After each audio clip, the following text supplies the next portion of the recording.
Okay, semiconductor, interesting topic.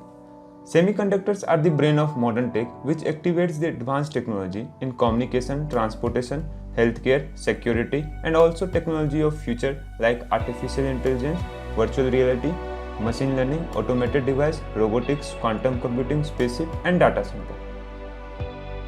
New emerging sectors like Internet of Things, wireless communication, EV, AI, and machine learning are creating a huge demand for semiconductor. And we are going to talk more about this in upcoming episode. Whenever we analyze any industry, it becomes important to check the growth and data of that industry. So take a dive with me in the data world.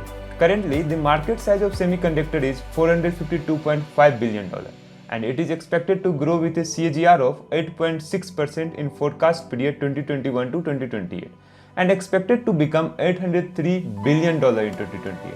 And in my view, as we see a rapid shift on online universe like online education, online work, etc., create a huge demand of data storage, microprocessor, etc. Also, deep penetration of internet requires large amount of wireless communication, which often requires large number of semiconductor. So overall, I am not surprised if the number touches $1 trillion in 2028.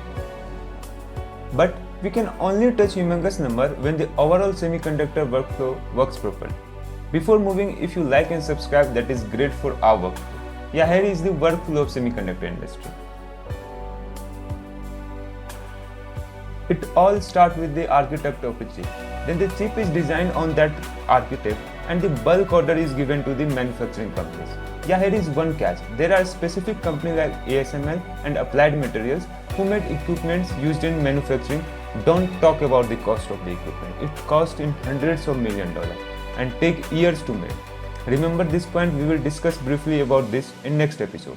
Come to the point, after the chip is manufactured, it is sent to companies which do assembling, testing and packaging. Then it travels a long distance and come to us in form of electronic device. I think it is not enough to understand. So let's understand it with taking an iPhone example. How Apple Bionic chips are made for iPhone. Bionic chip use ARM architect designed by Apple, manufactured by TSMC and assembled by Foxconn. Basically, ARM is a company which architect is used by Apple.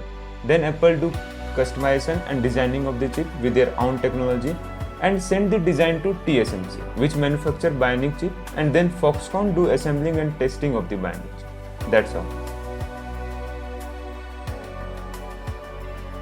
After putting some light on countries and major players involving in semiconductor chain, we get this. As you can see on map that USA is the leader in the areas of software and designing of semiconductor. UK and Netherlands is also contributing in designing of semiconductor, and they also make equipment used in manufacturing of semiconductor. Asian countries are the hub of semiconductor manufacturing plant.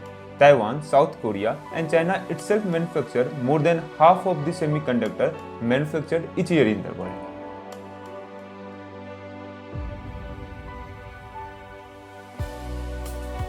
As we see that Taiwan is the manufacturing hub of semiconductor.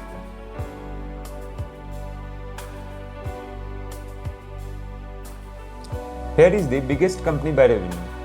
Intel and Samsung are the leader of this segment.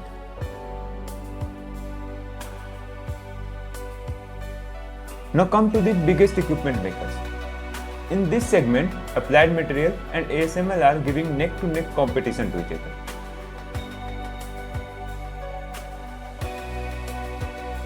In semiconductor manufacturing, TSMC has a monopoly.